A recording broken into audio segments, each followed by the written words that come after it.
O ang cute nila, 'di ba? O habang bata pa ganyan talaga mga cute pa kapag bata pa. Kapag tumanda na, mas lalong naging cute. Kaya wag ka nang magtaka, 'pag bata pa cute talaga. Kaya kung ganyan ka ngayon, pasalamat ka kasi mas cute ka pa. Sila nga pala ang aming mga Mr. and Miss SMNHS Acquaintance 2023.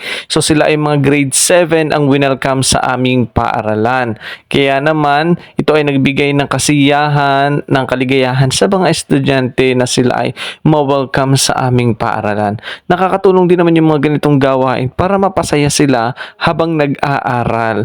Ito kasi yung mga karanasan na hindi nila malilimutan sa kanilang buhay yung minsan nakasali sila ng ganito, 'di ba? O ikaw naalala mo ba nung high school ka lumaban ka rin ng ganito?